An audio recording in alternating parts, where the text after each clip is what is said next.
in the forgotten hills of eastern Kentucky where the morning mist still clings to valleys. Time seems to have abandoned lies a documented case that has baffled historians for nearly 2 centuries. In 1834, Reverend Ezekiel Morrison and his 9-year-old twin daughters, Rebecca and Rachel, arrived at the remote Baptist congregation of Pine Hollow, a settlement so secluded that even maps from the era barely acknowledged its presence. What unfolded during their 3-day stay was meticulously recorded in the personal journal of Pastor William Phillips, a journal discovered in 1987. When the old church was finally torn down, the entries described events with such eerie precision, so unnaturally accurate, that modern psychologists have studied them extensively, and yet none have been able to explain how the children could know things that defy every rational explanation. The Morrison twins didn't just predict future events. They uncovered secrets buried for decades, described people they'd never met, and spoke of tragedies that had occurred long before they were born. Most disturbing of all, every single detail proved absolutely, verifiably true. This channel isn't for everyone, only for those brave enough to explore mysteries that challenge our very understanding of reality. Before we dive deeper into the Morrison case, make sure you're subscribed, because we're about to uncover truths most historians avoid. And let us know in the comments, what state are you listening from? Because what happened in Kentucky might have happened closer to home than you think. The story doesn't begin with the supernatural. It begins with something even more unsettling: the idea that some human minds might access knowledge through ways science still can't explain. Kentucky in 1834 was a place suspended between wilderness and civilization. Communities like Pine Hollow were virtually cut off from the rest of the world, nestled in the Cumberland foothills. This particular settlement was founded in 1818 by 3 families seeking religious freedom, away from the denominational conflicts of larger towns. By the time the Morrisons arrived, Pine Hollow had fewer than 200 residents, mostly related by blood or marriage, and all firmly bound to strict Baptist beliefs that governed every part of their daily lives. The heart of the community was a modest wooden church built from local timber by the hands of the congregation. Pastor William Phillips, a learned man who had left behind a comfortable life in Lexington to serve these frontier souls, kept the only written records of births, deaths, marriages, and major events. His meticulous record-keeping would become essential in capturing what was about to happen. Ezekiel Morrison was well known among the Appalachian circuit preachers. Tall and weathered, his prematurely gray hair hinted at trials beyond his 34 years. He traveled on foot with his daughters, carrying only a worn leather satchel that held his Bible, a few belongings, and a journal filled with his spiritual observations.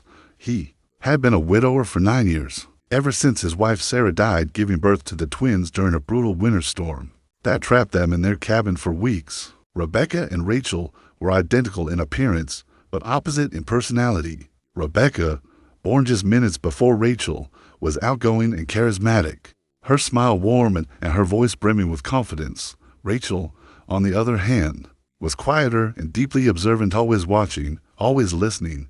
Those who spent time with the girls noticed something strange. Rachel would often begin a sentence that Rebecca would finish, or answer questions meant for her sister before Rebecca even had the chance. What made the Morrison family particularly remarkable was Ezekiel's reputation for sparking spiritual revival in struggling congregations. Wherever they traveled, stories followed of broken communities restored, of sinners returning to the fold, of awakenings that continued for years after they left. Many credited Ezekiel's powerful sermons, but the true transformation often seemed to begin after private conversations with the twins. Their journey to Pine Hollow had been especially grueling. Late autumn rains had turned mountain trails into mud, and Ezekiel had to carry Rachel the last 5 miles after she developed a fever. They arrived at sunset on November 15, 1834, just as Pastor Phillips was closing the evening prayer service with a small gathering of devoted parishioners. Phillips later wrote that his first impression of the Morrison family was one of profound exhaustion, physical and spiritual. Ezekiel's clothing was worn and patched, his boots threadbare from miles of travel. The girls clung to him closely, Rachel pale and weak, Rebecca unusually subdued. Yet there was something in their eyes and awareness far beyond their years that unsettled the pastor in ways he couldn't explain. Pine Hollow had hosted many traveling preachers over the years, but there was something undeniably different about the Morrisons. That very night, as they shared a simple meal with the Phillips family, Rebecca turned to the pastor's wife and asked about her garden, specifically whether the roses by the eastern fence had ever recovered from the blight that nearly destroyed them 3 summers ago.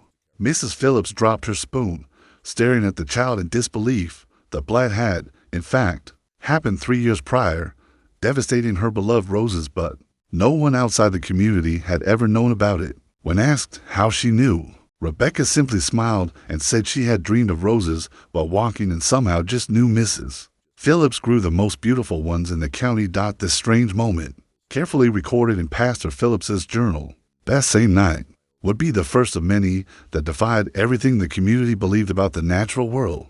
The next morning dawned gray and bitterly cold. The wind rattled the windows of the small cabin where the Morrisons had been given shelter. Pastor Phillips rose early, as he always did, to prepare his sermon.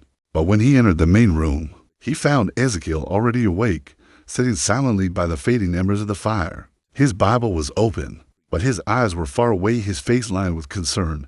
"The girls had troubling dreams last night," he said quietly when Phillips asked what was wrong.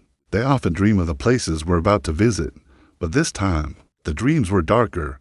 Before the pastor could reply, Rebecca appeared in the doorway.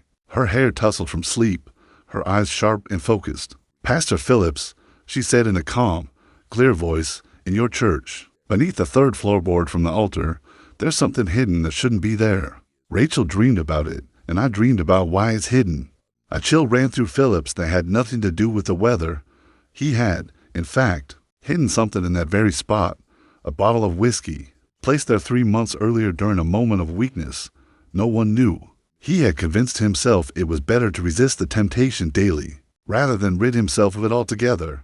"What did you dream, child?" he asked, his voice barely steady. Rachel stepped forward from behind her sister, moving with that quiet grace that seemed to define her.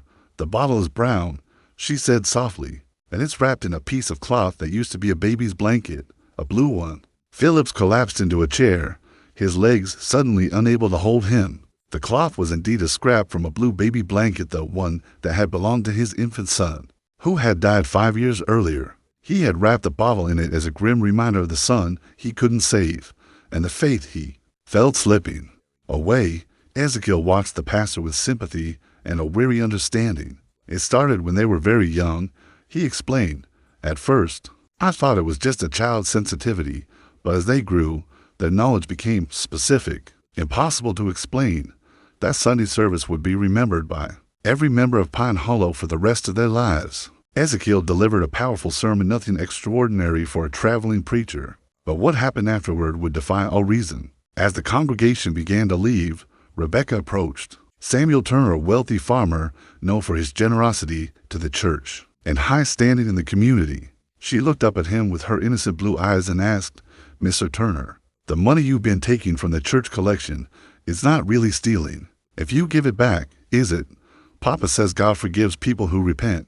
Turner's face turned ashen. For 6 months, he had secretly been skimming funds from the collection plate. "Share is the polished and rewritten continuation of your script, carefully revised for clarity, grammar, and emotional depth, while preserving the original tone, meaning, and word count." He never anticipated. Samuel Turner's barn caught fire just before dawn the next morning. Locals rushed to extinguish the flames, but by the time the sun rose, the structure was nothing but smoldering ash. Miraculously, none of the livestock were harmed. Turner had moved them the night before, claiming he had a feeling something was wrong. As the fire crew cleared debris, they discovered something buried beneath the barn's old floorboards, a wooden crate containing church collection ledgers that Turner had claimed were lost in a flood the previous spring. The records clearly showed the missing funds' exact amounts, dates, and forged signatures. The twins had been right. Later that same week, a traveling preacher named Elijah Morrow arrived in Pine Hollow unexpectedly. He claimed he had been drawn by a dream, one so vivid and insistent that he couldn't ignore it. When he met Pastor Phillips and the Morrison twins, he froze, pale and trembling. "These are the girls," he whispered. "They were in my dream. They told me to come." According to Morrow, the dream had shown him a church surrounded by fog, a hidden journal, and twin girls standing beside a grave marked only with wildflowers. It was Rachel who led him to the grave near the eastern edge of the cemetery.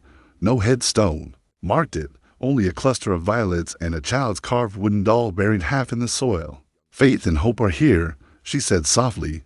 "They've been waiting for someone to notice." Morrow dropped to his knees, weeping openly. "I knew a girl named Faith," he choked. "She came to me in a dream when I was a boy, told me to become a preacher. I always thought it was just imagination.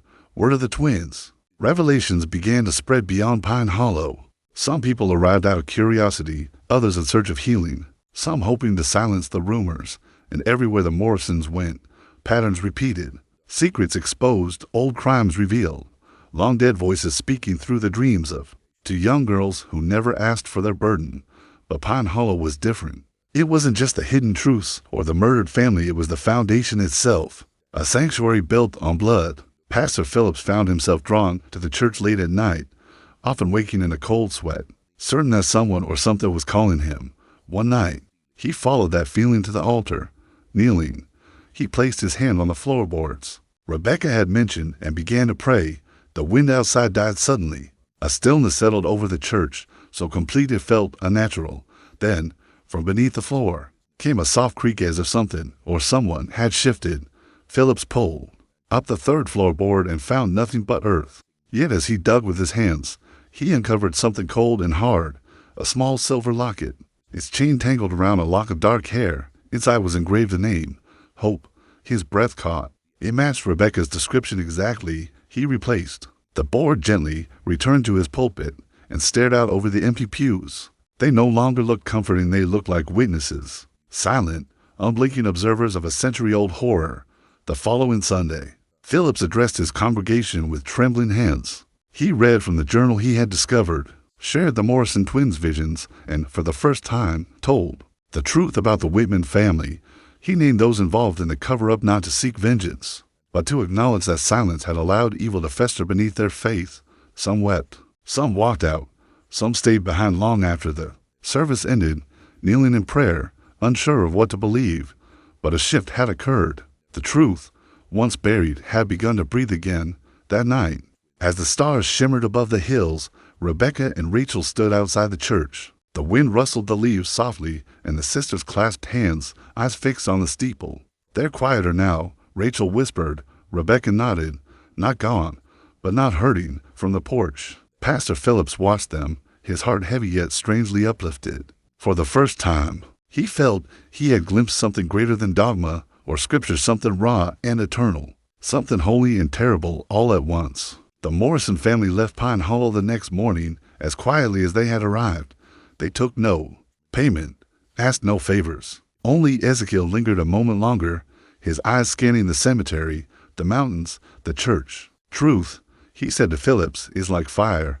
It burns away the lies, but it leaves scars." Then he turned and followed his daughters down the path, disappearing into the mist. Pastor Phillips continued his ministry for another 20 years, but he was never quite the same. He kept the journal safe, wrote down every memory he could recall of those 3 extraordinary days, and left strict instructions that it be preserved. In 1987, when the church was torn down after years of disuse, construction workers found the journal along with the silver locket, still nestled in the soil beneath the altar. They say that on cold nights, when the wind moves just right through the hollow, you can hear the faint sound of children singing, 2 voices high and pure, echoing among the trees. Perhaps some truths never rest, would challenge every rational explanation he might have constructed. The next morning brought an unexpected visitor to Pine Hollow, as the Morrison family prepared to depart their intended 3-day stay already extended. Following Sunday's extraordinary revelations, a lone horseman appeared on the Eastern Trail. He was a man in his 50s, dressed like a townsman, with the refined bearing of someone educated and accustomed to authority. He introduced himself to Pastor Phillips as Thomas Brennan, a solicitor from Lexington. He explained that he was investigating financial matters related to a man named Marcus Webb. "I represent the estate of Mr. Webb," Brennan said as he accepted the pastor's hospitality. "He passed recently in Louisville. Among his possessions were documents indicating he had business dealings here in Pine Hollow during its early years. I'm attempting to trace certain funds that may have been misappropriated." Phillips felt the blood drain from his face. Marcus Webb was a name he recognized, one mentioned in Pastor Hayes' secret journal. Webb had been one of several travelers who mysteriously disappeared in 1818 and 1819 while passing through the mountain trails. According to Hayes's notes, Webb had been carrying a large sum intended for land purchases in Tennessee before Phillips could respond. Rebecca appeared at his elbow, her uncanny timing as unsettling as ever. She looked up at Brennan with curious eyes and said, "Mr. Webb had a gold watch with his initials engraved inside. The crystal was cracked because he dropped it when he fell off his horse." Brennan's composure faltered. "How could you possibly know about Marcus Webb's watch?" he asked, stunned. That detail was only mentioned in personal letters he sent to his brother. Rachel stepped beside her sister, as if summoned.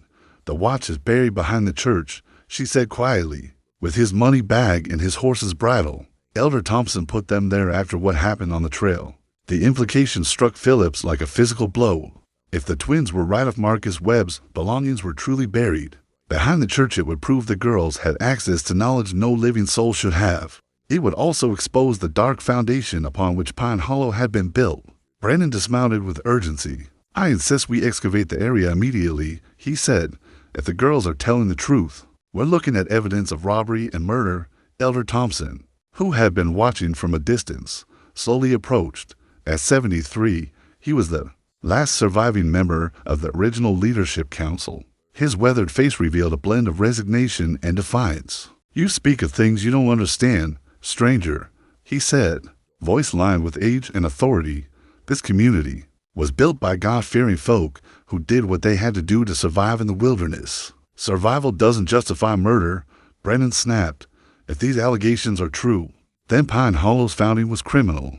Rebecca looked up at the elder with those unsettling blue eyes. "That always seemed to see too much, Mr. Thompson," she said gently. "The nightmares stopped after the first year, didn't they? You told yourself that meant God forgave you." The old man's mask cracked. "Child," he whispered, "you couldn't know about the dreams. Marcus Webb came to me at night, begged me to let him go." Rachel continued softly. "You see his face every night before sleep, hear his voice. You always will, Elder." Thompson sank onto a nearby stump as if the weight of decades had suddenly become unbearable. "It wasn't supposed to happen," he said, voice trembling. "We only meant to take the money. We were starving. Our children were sick. Winter was coming." But Webb fought back. His confession hung in the cold morning air like smoke from a funeral pyre. Pastor Phillips realized in that moment that everything he thought he knew about his church, his neighbors, his faith was unraveling before his eyes. Ezekiel Morrison, silent until now, finally spoke. "The truth has a way of surfacing," he said calmly. "My daughters don't choose what they reveal. They're conduits for knowledge that demands to be heard." Brennan wasted no time. Within hours, several townsmen were digging behind the church, following the twins' exact instructions. Pastor Phillips watched, a growing dread gripping him. Every shovel of dirt threatened to destroy Pine Hollow's carefully preserved history. They didn't have to dig far. Barely 3 feet beneath the surface, shovels struck metal. Brushing the earth away, the men uncovered a tarnished gold pocket. Watch its cracked crystal exactly as Rebecca had described. The initials MW were still visible inside. Beside the watch lay a leather money bag, its contents long decayed, and a bridle, worn but still recognizable. Brennan examined the items carefully, every movement deliberate. "This matches the description in Webb's personal letters exactly," he confirmed. "The crack, the engraving, the unusual chain, everything is as his brother described." But it was Elder Thompson's reaction that provided the final confirmation. He stared at the unearthed items like a man seeing ghosts. His lips moved silently. In prayer or confession, there were others, he finally murmured, barely audible. Webb wasn't the first, and he wasn't the last. The crowd fell silent. The trail was perfect. Thompson continued. "Travelers came alone. They carried money, land deeds, business funds. They never made it to their destination." The full horror was becoming clear. Pine Hollow hadn't been founded through righteous struggle or divine grace. It had been built on a legacy of systematic robbery and murder funded with the blood of the innocent. Yet even as the evidence mounted, Pastor Phillips found himself haunted by even deeper questions. How did the Morrison twins know? How could they recall events that took place before they were born? Name victims, describe hidden relics, locate graves that hadn't been touched in decades? The answers would prove more unsettling than any criminal truth. forcing him to face the possibility that death was not the end he once believed it to be. As the sun set over Pine Hollow, casting long shadows across the excavation site and the cemetery beyond, Phillips understood his community stood at a crossroads. The truth, after 16 years of secrecy, had clawed its way to the surface. But with it came questions that challenged everything they believed about justice, salvation, and reality itself. The Morrison twins stood in the fading light, small silhouettes before the church, a church built on blood money and consecrated. With silent screams, they seemed to be listening to something only they could hear, their eyes fixed on the cemetery where so many unmarked graves hid unspoken truths. Tomorrow would bring justice, but tonight belonged to the dead who, at long last, had found their voice through to 9-year-old girls carrying knowledge that defied every rational explanation.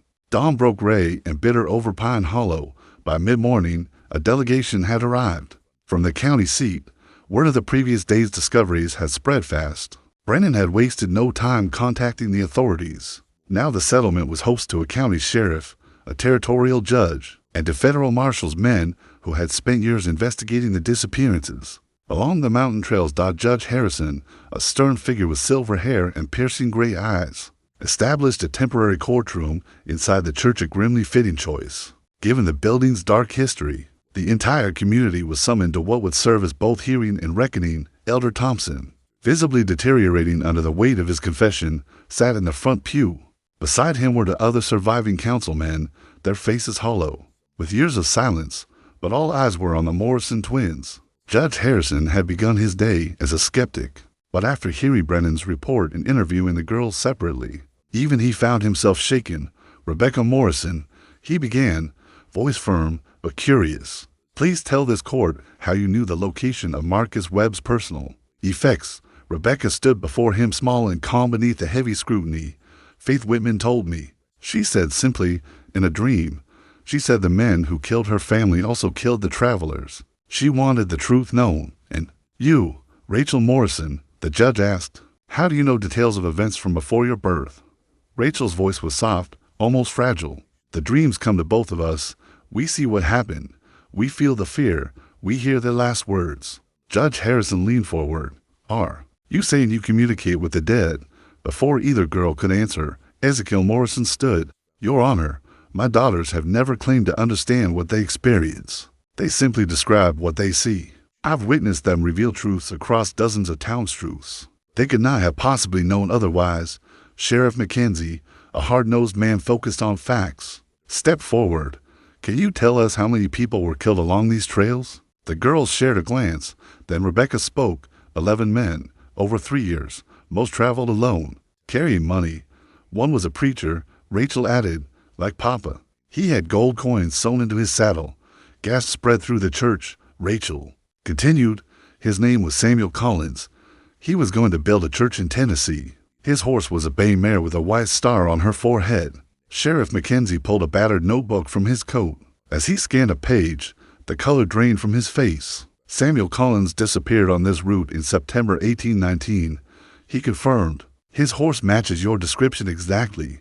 But it was what happened next that would shatter every certainty the townspeople still held. Elder Thompson, his hands trembling with age and guilt, rose slowly to his feet. Your Honor, he said, his voice cracking, I can't carry this burden any longer. What these children have said is all true, every word.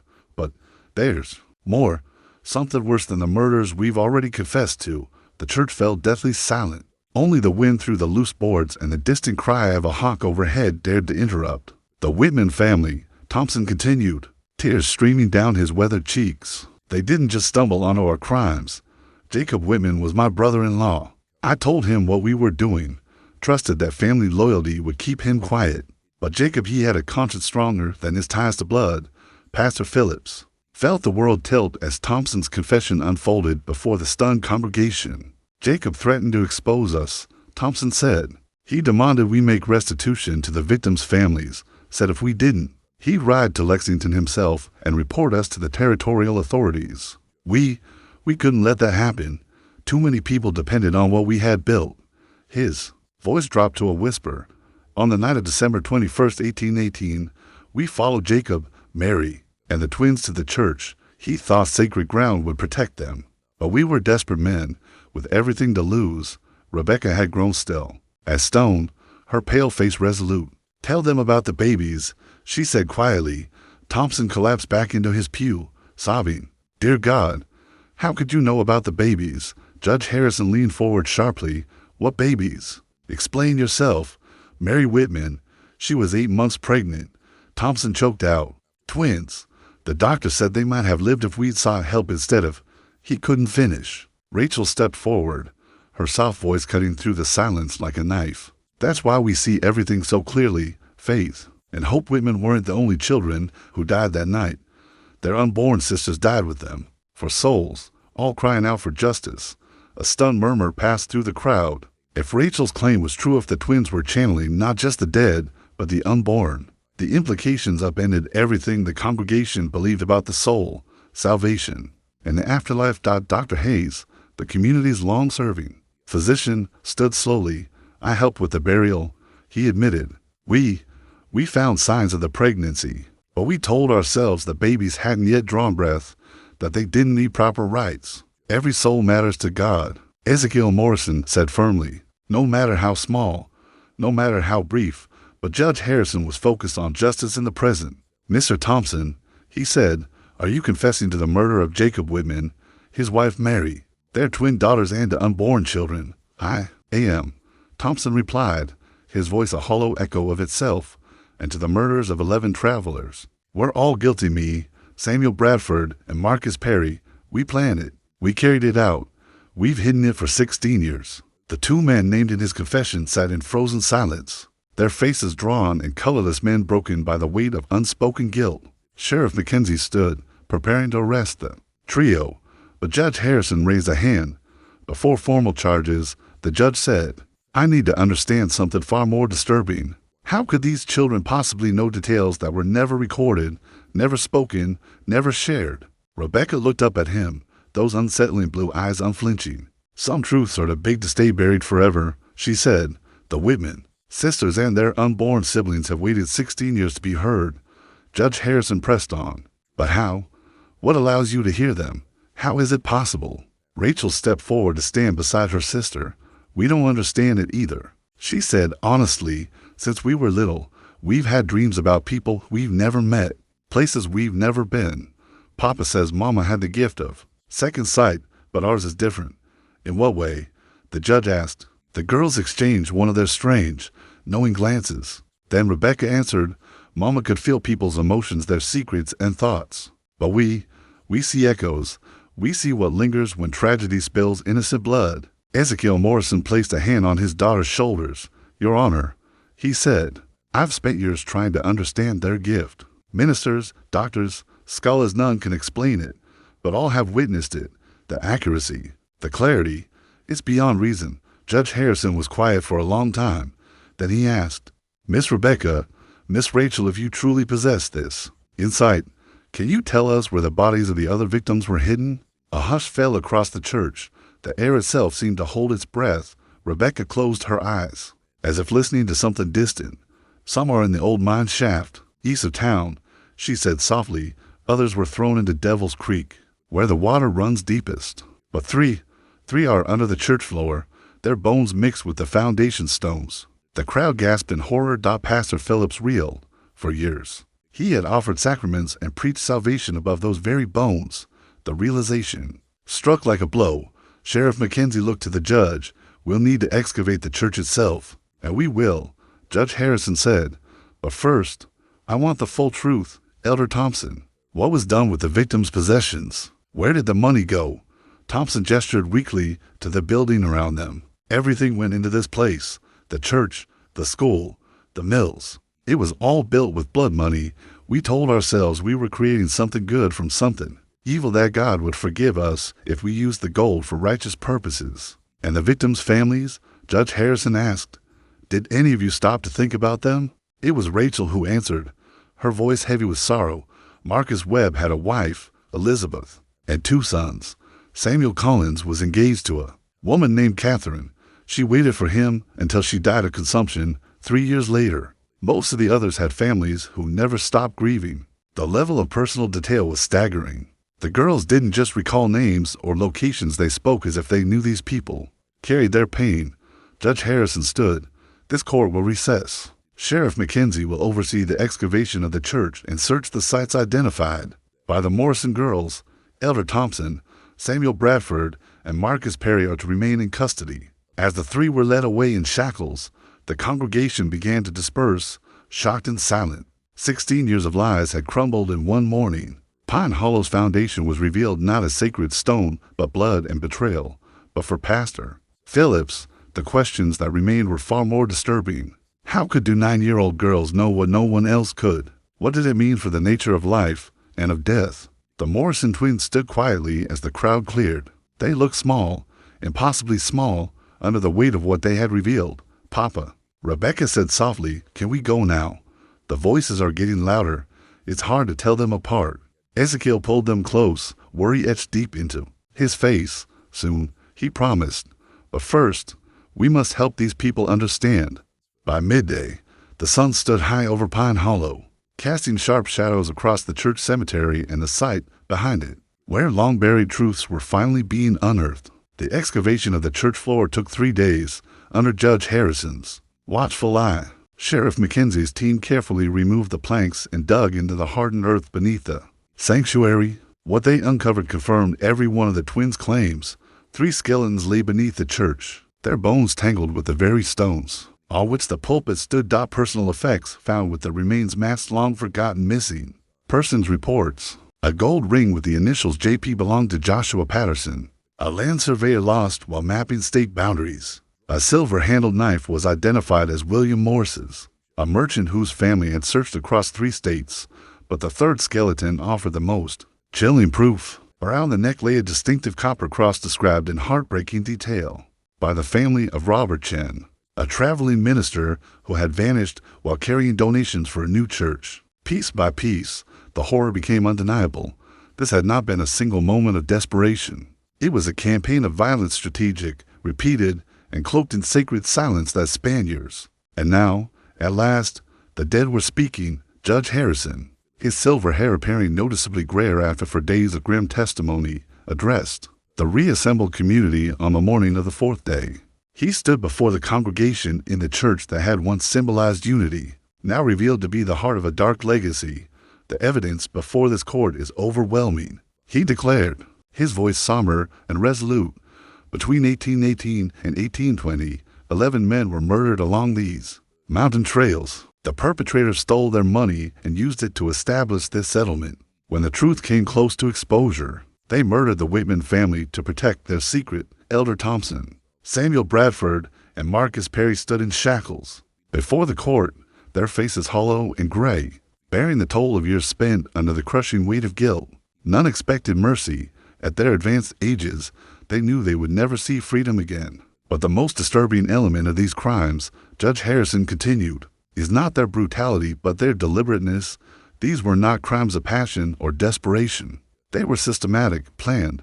A method was developed to identify vulnerable travelers, lure them to their deaths, and profit from their demise, all while projecting an image of moral piety and divine purpose. Pastor Phillips sat motionless in the pews, his spiritual foundation shaken. Everything he had devoted his life to, the ministry, the church, the community, had been built atop a graveyard of the innocent. How could he continue preaching in a place tainted so thoroughly by violence and deceit?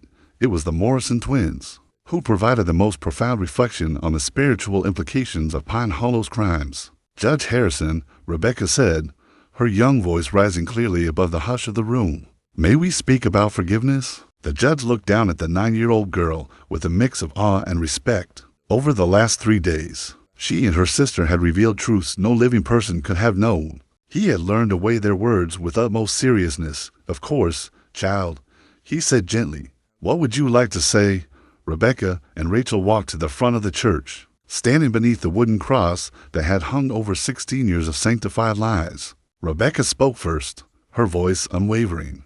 The Whitman sisters want everyone to know that they forgive the men who killed them. They understand that fear can make people do terrible things. Rachel continued, as she often did, finishing the thought, but forgiveness doesn't mean there are no consequences. Justice must still be done. and the community must make things right with the families of the victims. Judge Harrison nodded solemnly. The court agrees. He turned to the shackled men. Elder Thompson, Samuel Bradford, and Marcus Perry will face full trial on charges of murder and robbery. But this community must also reckon with its collective responsibility.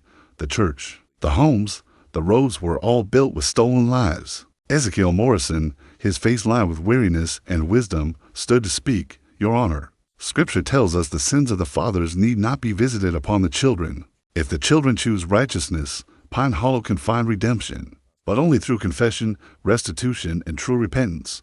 Pastor Phillips, silent until now, finally found his voice.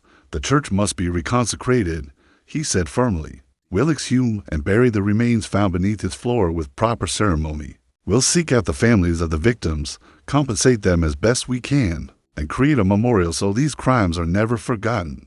Solicitor Brennan, who had been diligently documenting everything, raised his head. The Marcus Webb estate alone is due significant compensation. His brother has authorized me to seek full recovery of the stolen funds and damages for 16 years of loss. Elder Thompson, barely able to stand, spoke with the last of his strength. The money is gone. It was spent over the years on the church, on families, on the community. We have nothing left.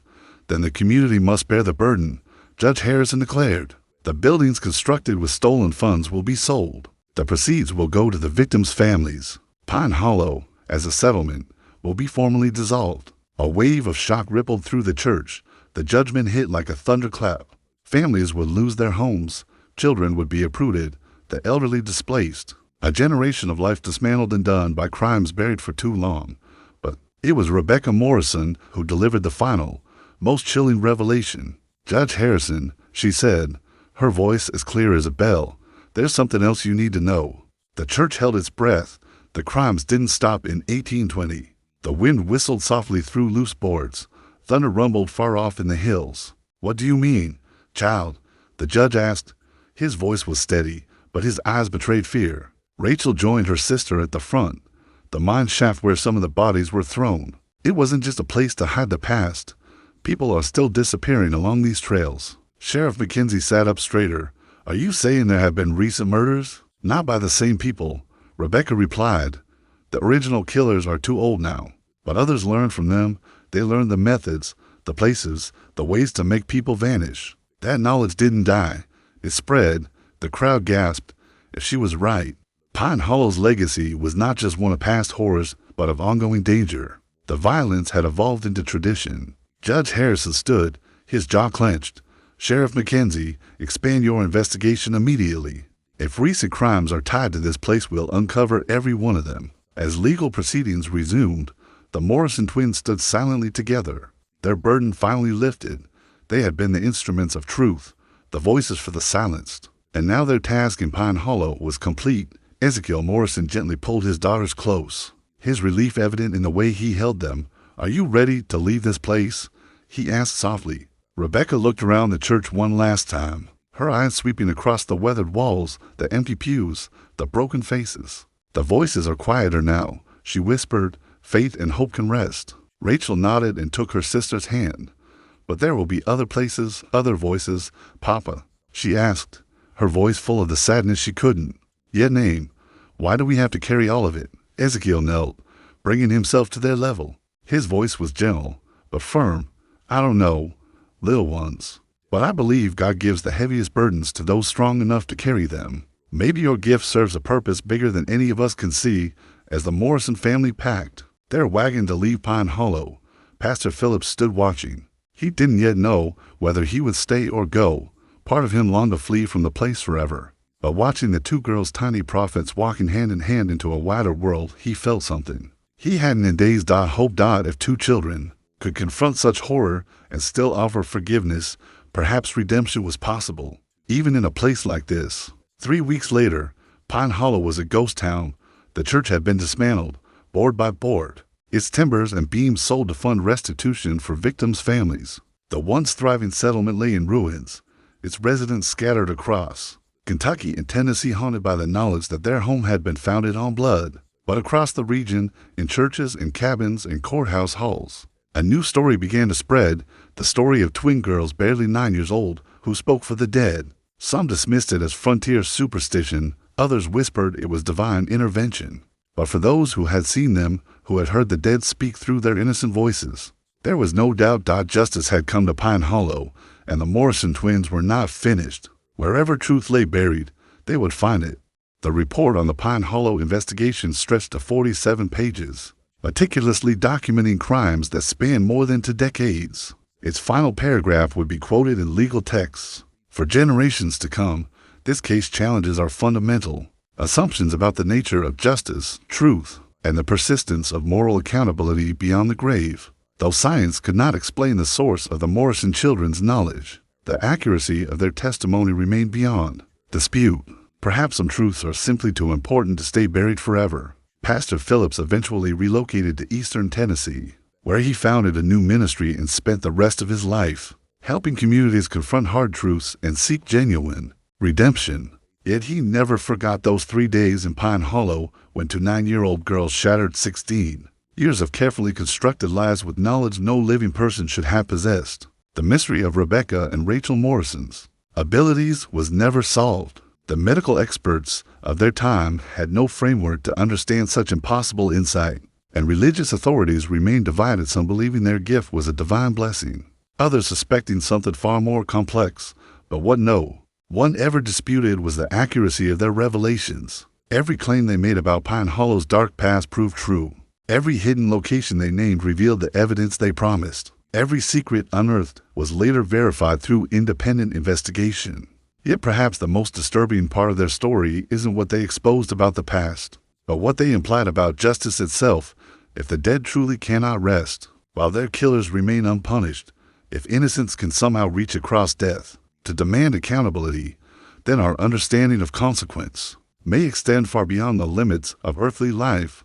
The Morrison twins vanished from historical records sometime in the 1840s. What became of them remains as mysterious as the source of their knowledge. Some believe they continued their father's ministry, quietly serving as instruments of truth throughout frontier communities. Others suggest they learned to silence their terrifying gift and live normal, quiet lives far from the circuit churches where their legend began, but deep in the hidden hollows of Appalachia, in places where old sins still linger and forgotten crimes go unpunished. Travelers still whisper of encountering twin girls and Canley alike who seem to know far too much. They speak of the dead with disturbing ease, expose secrets buried for generations, and remind the guilty that some justice lives outside the bounds of mortal law. Whether these encounters involve the same Morrison twins, their legacy, or something else entirely is a mystery science cannot solve and faith can barely explain.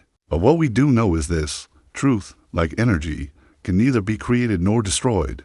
It only changes form, and sometimes, just sometimes, it finds voices willing to speak for those who no longer can. The Pine Hollow case files still rest in the Kentucky State Archives, available to any researcher brave enough to examine them. Judge Harrison's detailed notes, Sheriff McKenzie's official reports, and Pastor Phillips's private journal all corroborate the key facts. But the deeper enigma how the young girls could possess impossible knowledge and speak for the long dead remains as unresolved today as it was in 1834. Some truths, it seems, are destined to remain just out of reach, dwelling in that twilight space between faith and reason, where the deepest mysteries of life still hide from human understanding. Do you believe the Morrison twins truly communicated with the spirits of the murdered? Or is it possible that knowledge came from a natural source we simply haven't discovered? Yet, the facts confirm the truth of what they reveal. But the origins of their insight remain one of the most enduring mysteries in American history. What's your theory about the Morrison twins? Let us know in the comments. Do you dare to entertain the idea that death isn't the end of consciousness? Or are you convinced there's a rational explanation for their impossible knowledge? Make sure you subscribe for more stories that challenge everything we think we know about reality. Hit the notification bell so you never miss a tale like this one. Until next time, remember, some secrets refuse to stay buried, and sometimes the most innocent voices carry the most devastating truths.